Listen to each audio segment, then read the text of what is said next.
La noche del 14 de noviembre de 2015 quedó marcada para siempre en la memoria de quienes asistieron al Teatro Hidalgo de San Miguel de Allende. Esa fue la última vez que se vio a Luna del Sol, la voz más prometedora de su generación.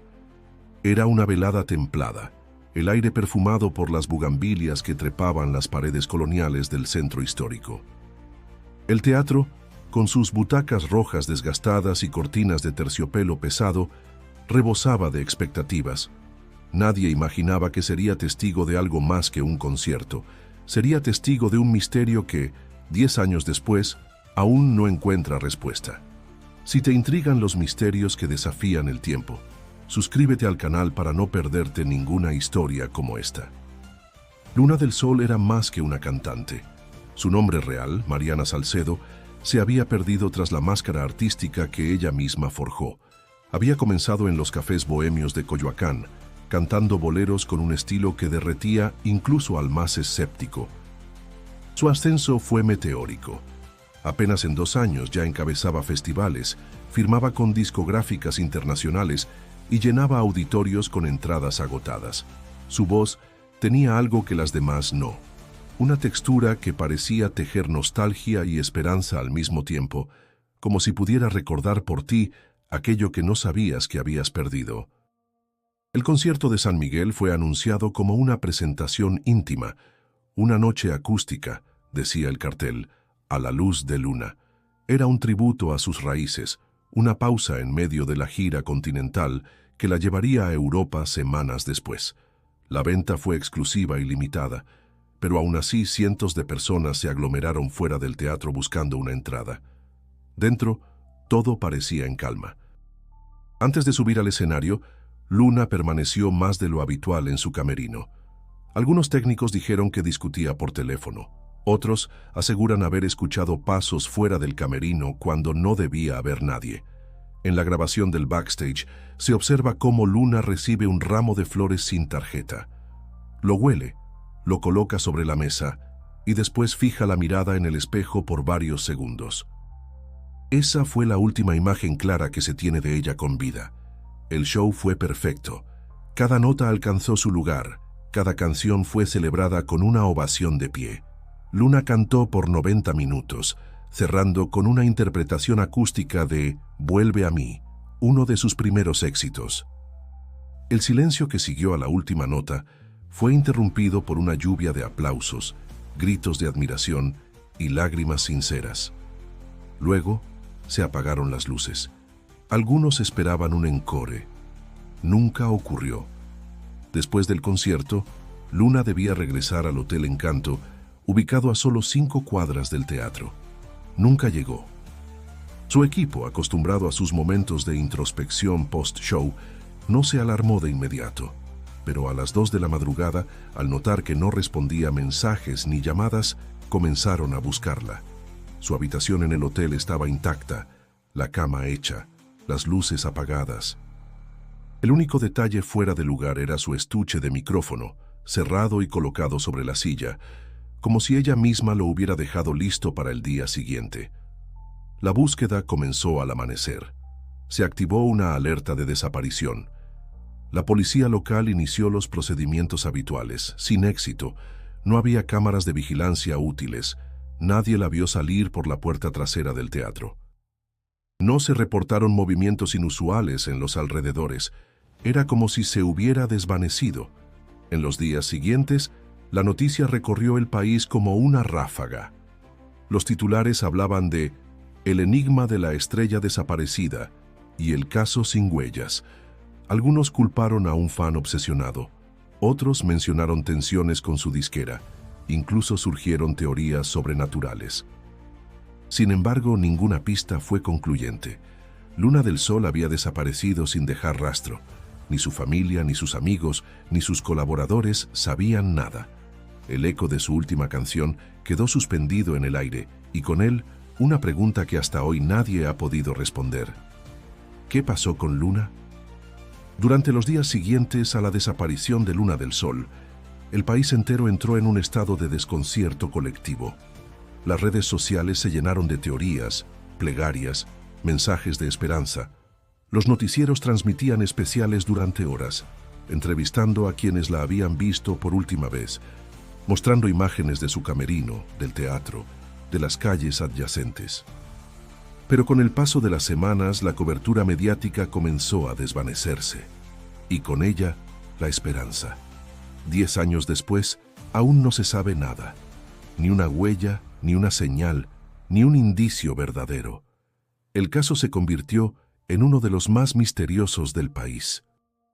Se escribieron libros, se produjeron documentales, e incluso algunos fanáticos formaron comunidades virtuales para compartir teorías y detalles olvidados. Entre todos los que decidieron no rendirse, hubo una mujer que destacó por su perseverancia. Elisa Montes, periodista cultural y admiradora ferviente de Luna. Elisa era joven cuando la conoció en persona, apenas una reportera novata asignada a cubrir su primer álbum. Aquella entrevista breve dejó una marca en ella. Algo en los ojos de Luna, una tristeza oculta detrás de la fama, le hizo prometerse que siempre estaría atenta a su historia. Cuando Luna desapareció, Elisa abandonó sus demás proyectos y se dedicó por completo a entender qué había sucedido. Revisó cada video disponible, entrevistó a trabajadores del teatro, reconstruyó la cronología de esa noche con minuciosidad. Pero con los años, incluso ella tuvo que enfrentarse a la frustración de no hallar respuestas. Su carrera periodística sufrió. Fue acusada de obsesiva. Sus colegas dejaron de tomarla en serio, pero Elisa jamás dejó de investigar. La familia de Luna, por su parte, adoptó un silencio sepulcral. Su madre, Dolores Salcedo, fue vista por última vez en una entrevista televisiva semanas después de la desaparición. En ella, entre lágrimas, declaró no tener información alguna y rogó que dejaran de presionarla. Luego se retiró por completo del ojo público, se mudó de ciudad, cerró sus redes sociales. Nadie volvió a saber de ella. Los fans especulaban que sabía más de lo que decía, pero nunca se presentó evidencia concreta. Los rumores crecieron con el tiempo. Algunos decían que Luna se había fugado voluntariamente para escapar de presiones laborales. Otros sostenían que fue secuestrada por una red vinculada al entretenimiento. Incluso se hablaba de que había entrado en un programa de protección de testigos. Ninguna teoría era descartada del todo. El hecho de que ni siquiera su cuerpo hubiera sido encontrado abría la puerta a toda posibilidad. Elisa, aunque frustrada, seguía recopilando cualquier dato que surgiera. Hacía visitas anuales a San Miguel de Allende, recorría el Teatro Hidalgo, conversaba con locales. Muchos ya no querían hablar del tema. Decían que era una herida vieja, que lo mejor era dejarla cerrar. Pero ella se negaba.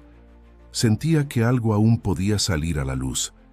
Y fue precisamente durante uno de esos viajes cuando ocurrió algo inesperado. Un antiguo trabajador del Hotel Encanto, hombre ya mayor que había trabajado en la recepción la noche del concierto, falleció en circunstancias naturales. Se llamaba Tomás Guevara. Nunca fue considerado sospechoso ni testigo clave, pero su muerte trajo consigo una sorpresa. Al vaciar sus pertenencias, su sobrino encontró una pequeña caja de madera tallada con símbolos extraños.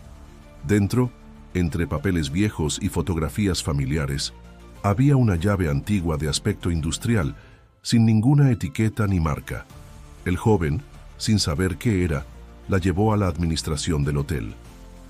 Fue ahí donde Elisa, que justo se encontraba alojada allí por coincidencia, se enteró del hallazgo.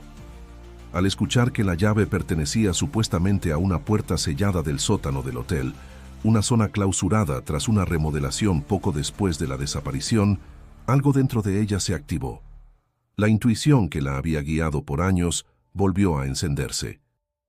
Pidió permiso para acompañar al gerente a inspeccionar el sótano, pero la cerradura estaba oxidada, la puerta cubierta de polvo y telarañas. Nadie había entrado allí en al menos una década. La llave no fue probada ese día. Se necesitaba autorización para intervenir en esa área cerrada. Sin embargo, para Elisa, aquello fue la primera chispa real en años. Una puerta cerrada en el mismo hotel donde Luna debía haber dormido esa noche. Una llave sin explicación, guardada por un hombre que había estado ahí desde el principio. Era demasiada coincidencia para ignorarla, y aunque el gerente prometió revisar los archivos del hotel, Elisa supo que debía actuar pronto. Algo le decía que estaba más cerca que nunca de descubrir una verdad que había permanecido enterrada por demasiado tiempo. Las horas posteriores al hallazgo de la llave fueron una tormenta silenciosa en la mente de Elisa. Su intuición le gritaba que debía insistir, que el tiempo jugaba en su contra. No confiaba en que la administración del hotel moviera un dedo sin presión externa. Así que decidió actuar por su cuenta.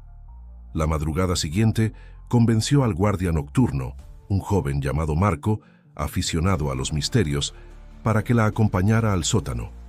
El edificio antiguo del Hotel Encanto guardaba capas de historia, y bajo sus cimientos, el polvo cubría más que ladrillos, cubría secretos olvidados. El pasillo que conducía a la puerta sellada era estrecho y húmedo. El olor a moho y metal oxidado se hacía más fuerte con cada paso.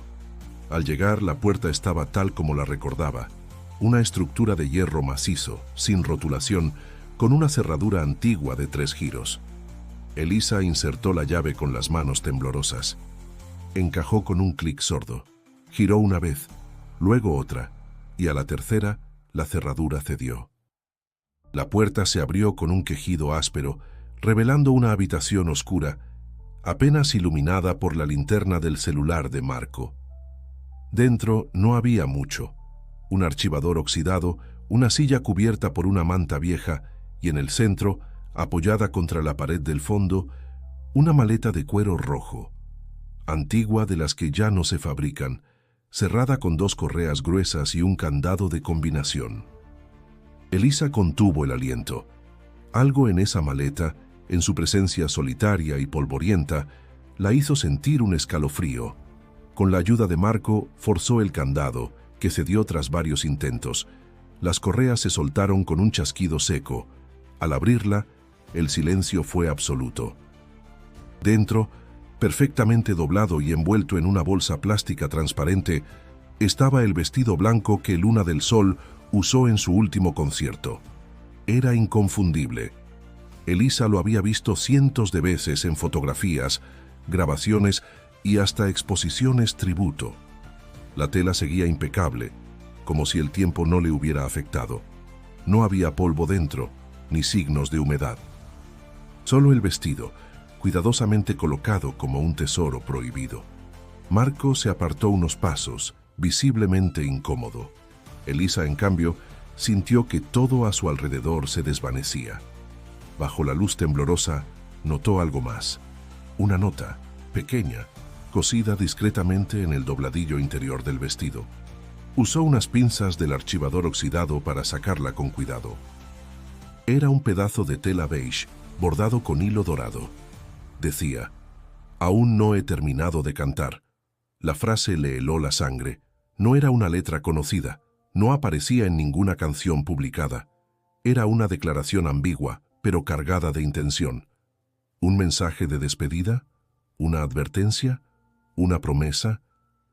Elisa tomó fotografías de todo: la maleta, el contenido, la nota. Decidió no tocar más nada hasta obtener una orden oficial de inspección. Pero algo le decía que si no se apresuraba, aquello sería sepultado de nuevo. Al salir del sótano, notó que el pasillo parecía más frío. Marco no quiso volver a bajar. Dijo que sentía que los ojos de alguien lo observaban desde dentro.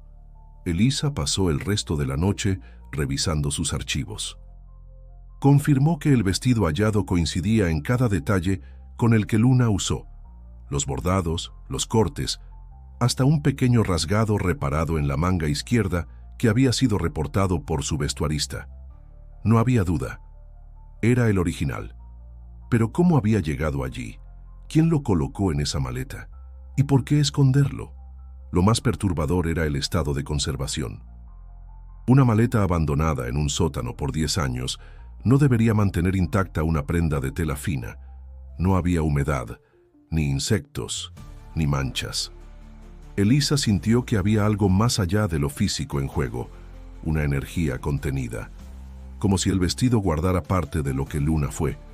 Al amanecer, redactó un informe y lo envió a un contacto de confianza en la fiscalía. Sabía que era arriesgado, que podía comprometer su acceso al hotel, pero necesitaba respaldo. No podía cargar sola con el peso de ese hallazgo.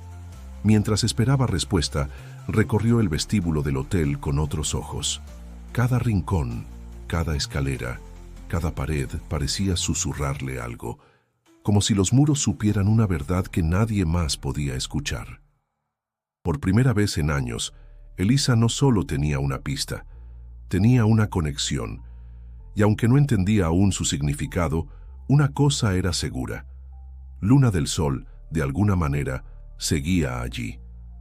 Tras el hallazgo del vestido, el Hotel Encanto se convirtió en un hervidero de tensiones soterradas. Aunque oficialmente nada había cambiado, Elisa percibía un nerviosismo nuevo entre el personal. Las miradas esquivas, los silencios prolongados, las respuestas evasivas. Algo se había removido en las entrañas del lugar y todos parecían saberlo, aunque nadie se atrevía a nombrarlo. Elisa decidió entonces hacer lo que mejor sabía: hablar con quienes por años habían sido ignorados. Buscó a antiguos empleados del hotel, especialmente a aquellos que estuvieron allí la noche de la desaparición. Muchos ya no vivían en San Miguel. Algunos habían muerto. Otros simplemente se negaban a hablar. Pero encontró a una mujer, Clara Rivas, que aceptó recibirla en su casa a las afueras del pueblo. Clara había sido encargada de limpieza por más de 20 años. Tenía la memoria entrenada para los detalles pequeños. Recordaba olores, cambios de rutina, gestos mínimos. Y recordó algo que Elisa no había oído antes. Esa noche, dijo Clara, le tocó limpiar los pasillos del segundo piso. Había visto entrar a Luna a la habitación 214 con su estuche de micrófono y una carpeta de partituras. Media hora después, alguien más entró. No era parte del equipo. Era un hombre de traje oscuro con una gorra que le cubría el rostro. Clara pensó que era un guardaespaldas. Pero lo extraño fue que al salir, el hombre llevaba el estuche y Luna ya no estaba. Clara no dijo nada en su momento. Temía por su trabajo. Luego, cuando quiso hablar, nadie le creyó. Dijo que intentó contarle a la policía, pero nunca la llamaron para declarar. Elisa anotó cada palabra. Luego le mostró la fotografía del vestido hallado. Clara palideció. Aseguró que ella misma había entregado ese vestido a la habitación 214, envuelto en una funda blanca. Era el mismo. Animada por este nuevo testimonio, Elisa pidió acceso a la habitación 214. El gerente se mostró reacio, pero accedió tras la insistencia de la periodista y la presión mediática creciente desde que el vestido apareció. La habitación no había sido usada desde entonces. Era un espacio detenido en el tiempo. La cama, impecable. El closet, vacío. Las cortinas, cerradas. Y sobre el tocador, un florero con flores artificiales cubiertas de polvo. Todo parecía normal, hasta que Elisa notó un detalle inquietante. Había una marca circular apenas perceptible en la alfombra, justo frente al espejo, como si algo pesado hubiera reposado ahí por mucho tiempo. Mientras inspeccionaba, notó una vibración leve en la madera del piso. Golpeó suavemente con el pie. Sonó hueco. Se agachó y descubrió una tabla suelta. Al levantarla, encontró un compartimento pequeño, vacío, a excepción de un alfiler metálico oxidado y una pluma estilográfica sin tinta. Detalles mínimos, pero lo suficientemente inusuales como para parecer intencionales. Elisa tomó fotos, anotó la posición exacta. Sabía que cada objeto en este rompecabezas tenía una razón de estar allí. Días después, otra figura apareció en el paisaje del hotel. Una mujer de cabello gris, siempre vestida de negro, comenzó a dejar flores frescas en la entrada cada 14 de noviembre. Nadie sabía su nombre, no hablaba con nadie. Colocaba las flores, se persignaba y se marchaba. Elisa intentó interceptarla, pero la mujer siempre desaparecía entre los callejones antes de poder alcanzarla. Consultando registros del hotel, Elisa descubrió que alguien había estado pagando el mantenimiento de la habitación 214 desde hacía años. El pago era trimestral en efectivo y siempre hecho por un intermediario. Nadie sabía quién lo financiaba realmente. Cuando confrontó al gerente, este alegó ignorancia. Dijo que mientras se pagara no preguntaban nada. Era una práctica común en hoteles antiguos. La habitación 214, la misma donde Luna fue vista por última vez, había sido preservada en secreto por alguien durante una década. Nadie había dormido allí. Nadie había limpiado ni cambiado los muebles. Era como un altar silencioso a una ausencia sin explicación. Mientras investigaba los pagos, Elisa encontró entre los registros antiguos una carpeta olvidada, archivada bajo el nombre de Artistas Invitados, 2015. Dentro, mezclada entre contratos y recibos, había una grabación en cinta mini DV sin etiqueta. Pertenecía al sistema de vigilancia interno que, supuestamente, no había captado nada útil aquella noche. Elisa logró reproducir la cinta en una antigua videocámara del archivo. En ella, una toma fija del pasillo exterior mostraba la puerta de la habitación 214. A las 2:17 am se escuchaban pasos acercándose. Una figura femenina, de complexión idéntica a Luna, aparecía, hablaba en voz baja con alguien fuera de cuadro y luego entraba. A los 3 minutos, otra figura se acercaba. El ángulo no mostraba su rostro, pero llevaba un abrigo largo y algo brillante en la mano. Luego la cinta se cortaba abruptamente. Aquella grabación cambió todo. Ya no era solo un vestido escondido, había más. Y Elisa ahora estaba segura de que alguien había querido borrar una historia entera. Pero los muros del Hotel Encanto aún murmuraban, y ella estaba decidida a escucharlos hasta el final. Elisa pasó la noche entera revisando la cinta una y otra vez. No podía distinguir rostros, pero el sonido era claro. Subió el volumen al máximo y agudizó el oído. Al fondo, casi ahogado por el ruido ambiental del pasillo, se escuchaban palabras en un idioma extranjero. No era inglés, ni francés, ni alemán. Elisa grabó el audio en su teléfono y lo envió a un amigo lingüista de confianza. Horas después, recibió la respuesta: ruso. Elisa no hablaba ruso, pero entendía de conexiones. Ese detalle abrió una nueva línea de investigación. Recordó un nombre que había surgido de forma lateral en varias entrevistas viejas: Iván Barinov, productor musical de origen ruso, radicado en México desde finales de los 90. Había trabajado con varios artistas emergentes en América Latina, incluyendo a Luna, según una nota breve de una revista especializada. Hasta entonces había sido considerado irrelevante en el caso. Pero Elisa sabía que ningún detalle es irrelevante cuando se trata de desapariciones. Localizar a Iván no fue difícil. En su momento había sido figura pública, aunque discreta, pero encontrarlo hoy fue otra historia. La mayoría de sus contactos estaban desactualizados. Su estudio de grabación en Ciudad de México había cerrado hacía años. Las redes sociales eran inexistentes. Finalmente, gracias a un contacto del medio artístico, Elisa obtuvo una dirección: un viejo departamento en la colonia Roma. Al llegar, fue recibida por un hombre envejecido, de ojos hundidos y andar torpe. Era Iván. Al principio, negó saber quién era Luna del Sol. Luego, al ver la insistencia de Elisa y escuchar el fragmento de audio, su rostro cambió. Cerró la puerta por dentro y la hizo pasar. Durante minutos, el silencio fue absoluto. Elisa sintió que estaba frente a alguien, que cargaba un peso demasiado antiguo para confesarlo de inmediato. Finalmente, Iván habló. Con voz baja, contó que había conocido a Luna en un festival en Guadalajara. Quedó impresionado por su talento y su energía en el escenario. Le ofreció un contrato discográfico internacional. Pero Luna, según él, no solo lo rechazó, sino que se burló de las condiciones. Dijo que no necesitaba vender el alma para triunfar. Iván insistió. Ella fue cortante. Desde entonces, no volvieron a hablar. Elisa lo confrontó con la grabación. Barinov cerró los ojos y respiró hondo.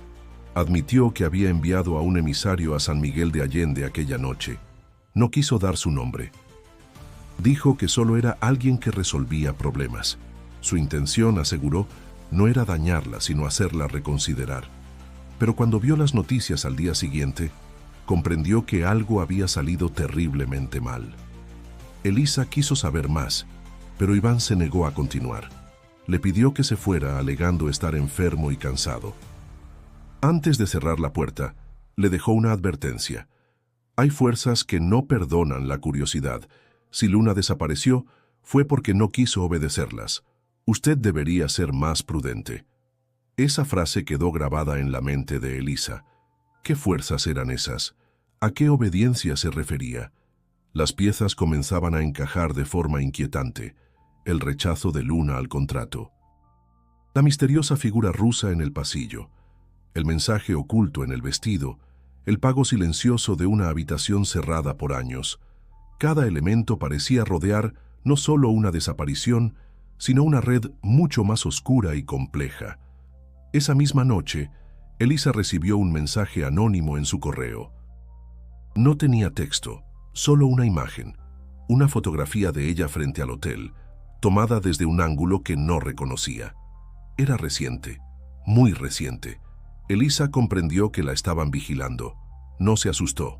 Se encendió aún más. Sabía que estaba rozando algo importante. La historia de Luna no era solo la de una cantante desaparecida, era la de una mujer que desafió algo mucho más grande que un contrato. Y ahora, a través del eco de su voz, esa historia volvía a abrirse. Elisa no podía parar. Si alguien quería silenciarla, debía actuar rápido. Pero ella ya había tomado su decisión. Seguiría, hasta donde fuera necesario. Los días siguientes fueron un torbellino de intuiciones y pasos firmes. Elisa sentía que cada elemento nuevo la llevaba a una red invisible, tejida con precisión durante años. Sabía que necesitaba algo más tangible, algo que no proviniera de rumores o grabaciones borrosas. Fue entonces cuando decidió revisar uno de los objetos más olvidados del caso, el estuche del micrófono de Luna. Ese estuche había sido entregado a las autoridades en su momento y luego devuelto a la familia. Tras gestiones con el archivo judicial y una solicitud directa a la madre de Luna, quien respondió con un correo breve sin emoción, Elisa logró obtener acceso. El estuche estaba guardado en una bodega del Ministerio Público junto a otros objetos personales. Era negro, con bordes de cuero reforzado y tenía las iniciales MS grabadas en la base metálica. Al abrirlo, encontró el interior vacío, salvo por el forro de terciopelo azul. Elisa pasó los dedos por la tela buscando alguna irregularidad. Al tocar una esquina, notó un leve bulto. Rasgó con cuidado la costura y extrajo un cuaderno pequeño, delgado, con tapas desgastadas y olor a papel antiguo. Era un diario, o al menos lo parecía, pero no era un diario común. No había fechas ni entradas personales, solo letras de canciones, páginas llenas de versos intensos, en tinta negra, muchas veces ilegibles por la rapidez de la escritura. Algunas letras eran conocidas, éxitos publicados, pero otras no. Eran fragmentos crípticos con referencias a imágenes simbólicas. El espejo sin reflejo, la jaula de terciopelo, las manos que tocan pero no dejan huella. Elisa transcribió cada página, tratando de encontrar un patrón. En una de las últimas hojas, un verso repetido varias veces llamó su atención. Si me oyen cantar sin cuerpo, es que aún estoy cerca. La frase la estremeció. No era solo poesía, era una advertencia o quizá un llamado. Las letras hablaban de encierro, de vigilancia, de pactos invisibles. Había referencias constantes a ojos detrás del cristal, voces que no se apagan y puertas abiertas en el lugar equivocado. Todo apuntaba a una experiencia mental o espiritual intensa, como si Luna hubiera vivido bajo una presión más allá de lo terrenal. Buscando sentido a estos símbolos, Elisa contactó a Sebastián Duarte, músico veterano que había sido amigo cercano de Luna en sus inicios. Lo encontró en un pequeño taller en Tepoztlán, donde fabricaba instrumentos artesanales. Sebastián la recibió con cautela, pero al ver las letras, su expresión cambió. Dijo que recordaba cuando Luna comenzó a escribir sobre el otro lado del canto, que solía hablar de sensaciones extrañas cuando cantaba ciertas notas, de voces que respondían en la oscuridad. Contó que durante una grabación, Luna detuvo una canción repentinamente. Dijo que algo la imitaba desde la sala de control, aunque no había nadie, que desde entonces dejó de usar ciertos tonos. Pensaban que era estrés o excentricidad, pero ella lo decía con miedo genuino. Según Sebastián, Luna creía que la música abría puertas, no figuradas, sino reales. Que la vibración correcta podía llamar a entidades o realidades paralelas. Elisa lo escuchaba entre fascinada y desconcertada. Preguntó si Luna alguna vez mencionó a personas específicas o rituales. Sebastián asintió. Dijo que Luna hablaba de un grupo que se hacía llamar Los Silentes. No sabía si era real o parte de sus delirios, pero mencionaba que ellos reclutaban voces que pudieran atravesar la frontera del sonido, que su interés por ella no era comercial, sino espiritual. Esa idea estremeció a Elisa. El concepto de que alguien pudiera ver en la voz humana un puente hacia algo desconocido. Recordó las palabras de Barinov: fuerzas que no perdonan la curiosidad. Todo comenzaba a tener un extraño sentido. De regreso a San Miguel, Elisa repasó cada símbolo en las letras inéditas. Muchos coincidían con diseños prehispánicos, especialmente del mundo náhuatl. Consultó con un experto en simbología indígena, quien le confirmó que varias de las frases podían interpretarse como referencias a portales entre realidades y puertas sin retorno. Uno de los símbolos estaba dibujado 3 veces en el cuaderno, acompañado de una palabra tachada: Axcan. El experto explicó que en náhuatl esa palabra significa ahora, pero también puede usarse en contextos rituales para señalar un punto de transición, un umbral. Elisa supo entonces que las letras de Luna no eran solo composiciones artísticas, eran un mapa.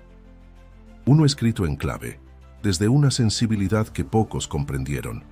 Y ese mapa, si sabía cómo leerlo, podía llevarla a entender qué le había pasado.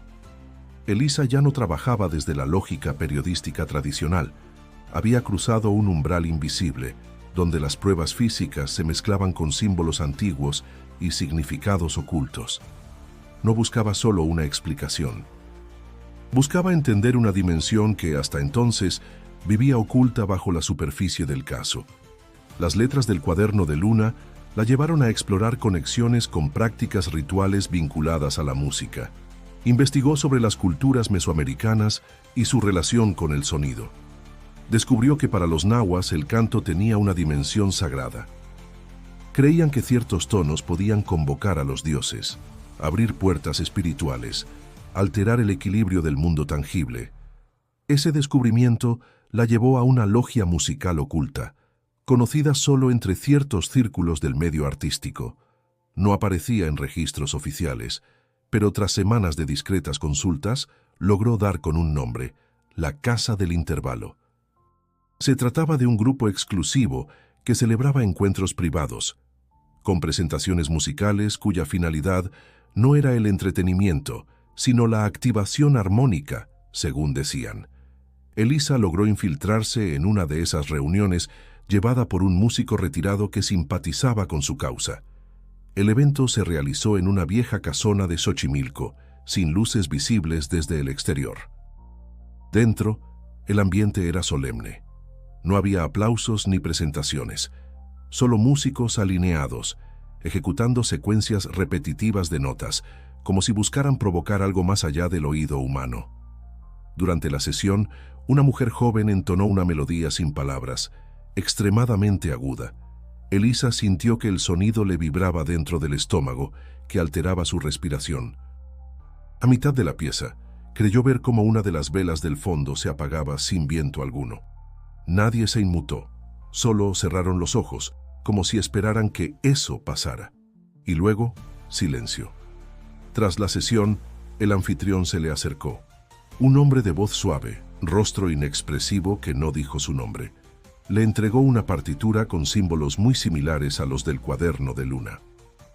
Elisa no mencionó el caso, pero el hombre, como si lo supiera, dijo: «La que desaparece no se va, solo aprende a resonar donde ustedes no escuchan». Con esa frase en mente, regresó al Hotel Encanto. Revisó nuevamente la habitación 214, esta vez con una intención distinta. No buscaba huellas ni pruebas, buscaba resonancias. Se sentó en el centro del cuarto y leyó en voz alta uno de los versos del cuaderno. Cuando todo calla, aún queda el eco. Sintió una vibración apenas perceptible. Se levantó, caminó en círculos, murmuró notas suaves, tratando de repetir patrones rítmicos del cuaderno, y entonces ocurrió. Al posar su mano sobre el marco del espejo, notó una rugosidad extraña. No era parte del diseño.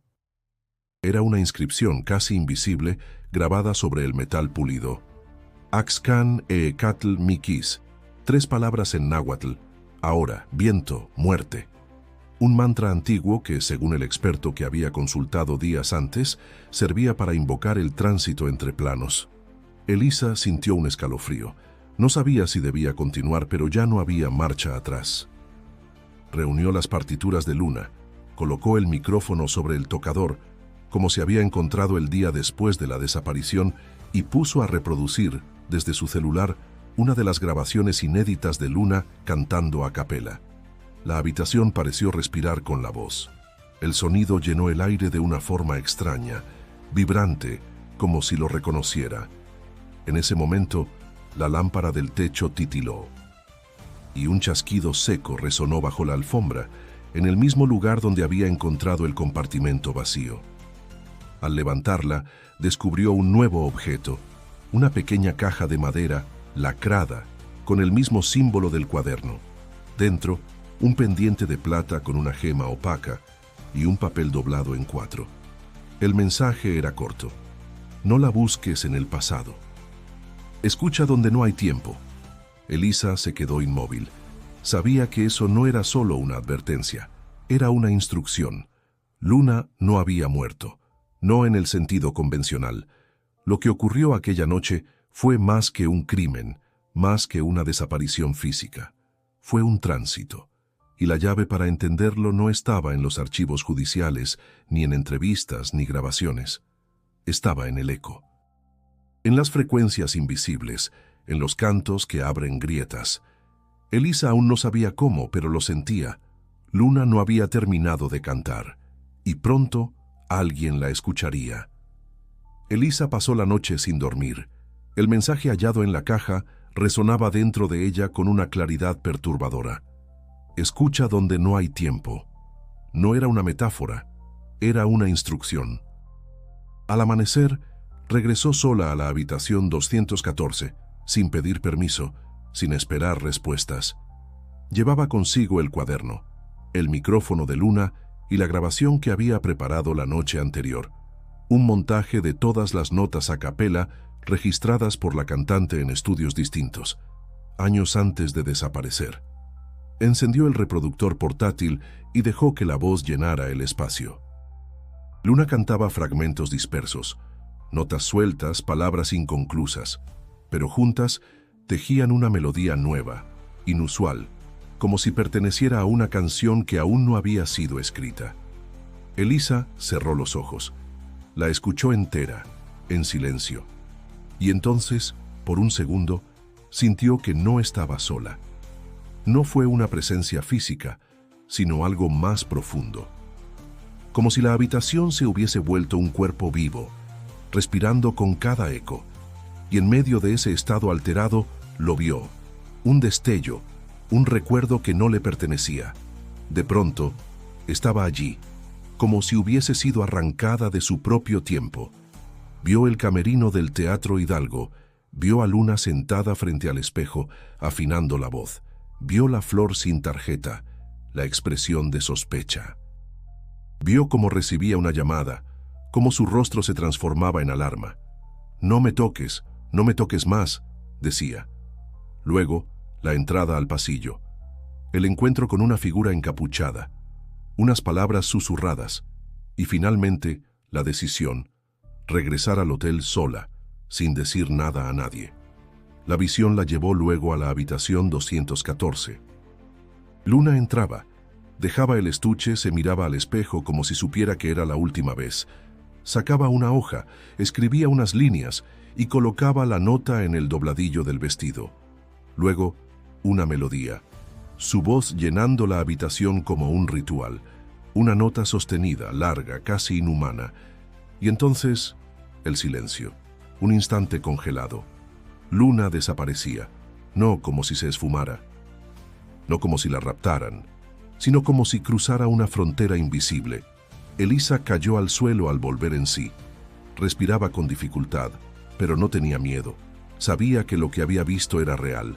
No era un delirio, eran memorias prestadas, imágenes que la habitación guardaba como cicatrices. El canto de Luna había abierto algo, y ese algo la había tragado. Le costó horas recomponerse. Salió del hotel sin hablar con nadie. Tomó un autobús a Querétaro, donde conocía a una ingeniera de sonido especializada en frecuencias inaudibles. Le mostró la grabación y juntas analizaron los registros. Encontraron patrones que no pertenecían a ningún estilo musical conocido. Frecuencias por debajo del umbral de percepción humana, combinadas con armónicos que alteraban la resonancia de ciertos materiales. La ingeniera, escéptica al principio, concluyó que la grabación no era normal. Había algo que no entendía, algo que parecía más un código que una canción. Elisa no buscaba ya convencer a nadie, solo quería entender. Y en ese entendimiento encontró una verdad imposible de ignorar. Luna había utilizado su voz para hacer algo que muy pocos han hecho. No para entretener, no para agradar, sino para abrir, para proteger. Porque en la última parte de la visión, justo antes de desaparecer, Elisa había visto otra figura, una sombra oculta en el fondo del cuarto. No era humana, no tenía forma definida. Y Luna la enfrentaba cantando. No gritaba, no suplicaba, cantaba. Y su canto no era de miedo, era de sacrificio. Comprendió entonces que Luna no cruzó por curiosidad ni por accidente. Lo hizo por decisión, porque algo o alguien más había sido puesto en riesgo. Tal vez alguien a quien amaba, tal vez a sí misma en otra forma. Pero no fue víctima, fue guardiana. Elisa supo también que no podía forzar el regreso, que la música no era un interruptor, era un puente, y que solo se activaría si alguien más, como Luna, comprendía la melodía exacta, con el corazón y no con los oídos. Volvió a San Miguel con una certeza nueva.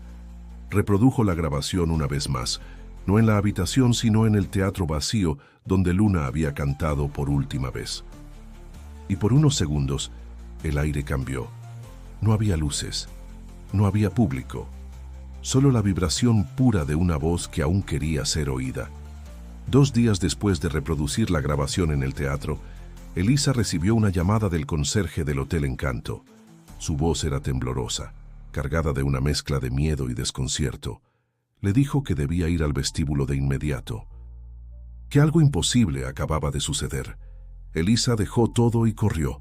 Al llegar la encontró allí, una mujer de pie, descalza, con un vestido blanco que parecía recién planchado. Su cabello era largo, oscuro, suelto. Su rostro tenía las mismas facciones que Elisa había visto tantas veces en fotos, pero más pálido, más delgado, como si el tiempo no hubiera pasado, o como si hubiese pasado en otra dirección. Era Luna del Sol. Nadie la había acompañado.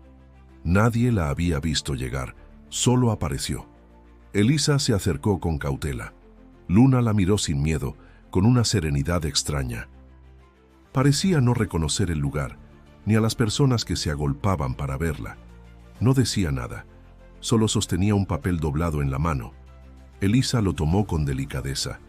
Era la hoja arrancada del cuaderno. El mismo verso de siempre. Aún no he terminado de cantar. La llevaron a una clínica local. Médicos, autoridades y periodistas llegaron en cuestión de horas.